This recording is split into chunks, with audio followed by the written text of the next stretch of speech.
Ceci, te escuchamos. Mientras tanto, que aparezcas, te cuento que Mercedes Azar está en Pergamino y me quiere mandar unos bizcochitos. Y yo los quiero recibir, Mercedes, así que encantadísima. Si los querés traer por Ceci, no hay problema.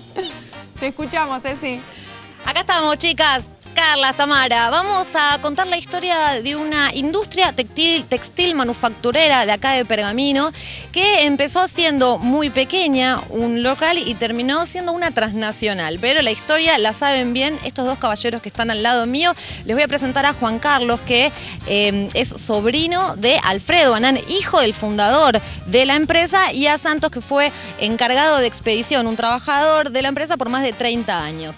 Muchas gracias por su tiempo, muchas gracias por recibirnos. Gracias a ustedes. ¿Cómo empieza, Juan Carlos, la historia de esta empresa familiar? Mi abuelo, como muchos inmigrantes, vino a la Argentina a principios de 1900, finales de 1800.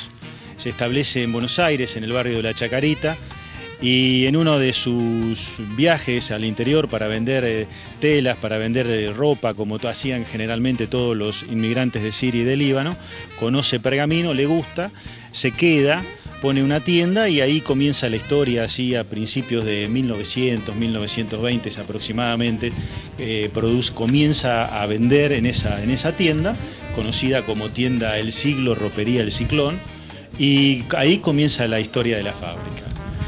Mi abuela, también proveniente de Siria, Naima Razuk, viene a los 15 y 16 años, se casa con mi abuelo y comienza la densa descendencia de 11 hijos. 11 hijos tuvieron. Por Y otro de a poco lado, a poco, Ceci, digamos, empiezan a... Sí. No, que justamente quería hablarle o preguntarle en realidad, que hablaba de su madre, y es una empresa que tiene una característica muy particular, que es que trataban a todos, a pesar de haber llegado a tener 4.500 empleados, como una gran familia, ¿no? Que su madre se ocupaba de conocer a las familias de los empleados y a su vez tenían una escuela dentro de la fábrica. ¿Esto es así?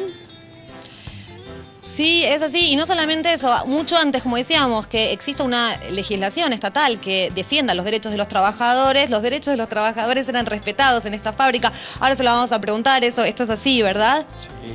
Nosotros trabajamos 8 horas y ahora la empresa trabajan 12 horas. No se respeta como ahora.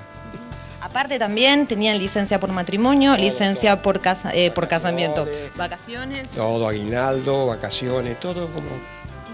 Y usted me decía que era muy fácil hablar, digamos, con los dueños, digamos, con la familia de Juan Carlos. Eran unos empleados más. No teníamos que golpear puertas, nada. Nosotros cuando queríamos hablar con ellos hablábamos. Muy importante también destacar, dentro de todos estos derechos que se les daban a los trabajadores, eran facilidades para conseguir sus casas, créditos para comprarlas. Ellos hicieron 2 barrios también en Pergamino.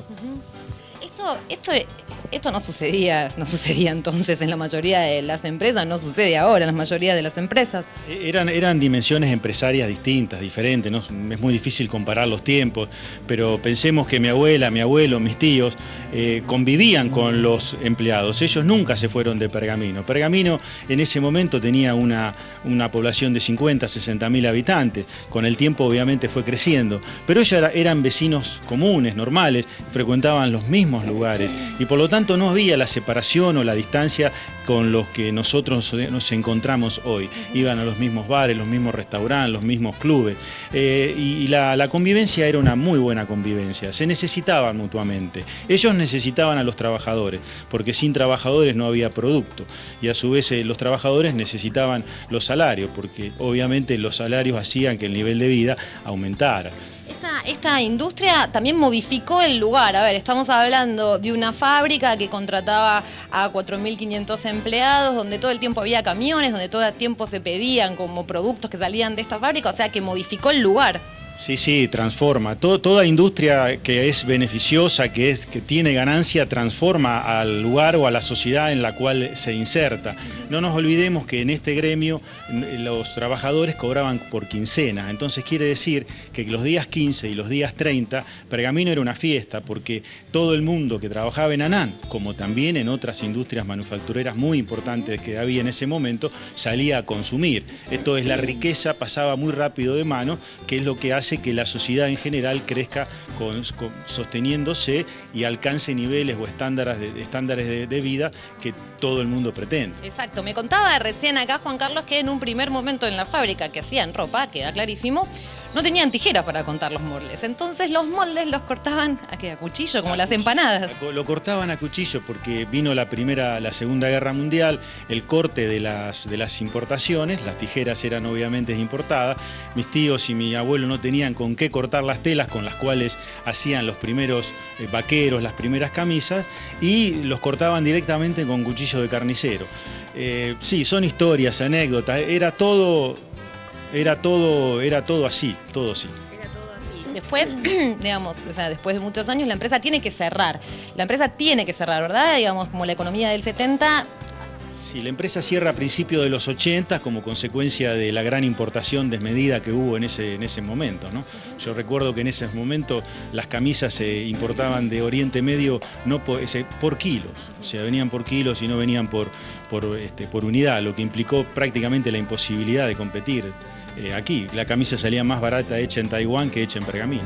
Por más que sea de pésima calidad, era más barata y uno va a lo más barato. Exactamente. Lamentablemente, o no, lamentablemente no, porque a veces no le queda a uno otra más que comprar lo más barato. El Estado podría haber protegido, pero no eran tiempos en los cuales el Estado se preocupaba por esas cosas. Muchísimas gracias a los dos, muchísimas gracias Juan Carlos, muchísimas gracias Santo por recordar esta historia de esta industria textil manufacturera que fue pionera y que fue modelo acá en Pergamino.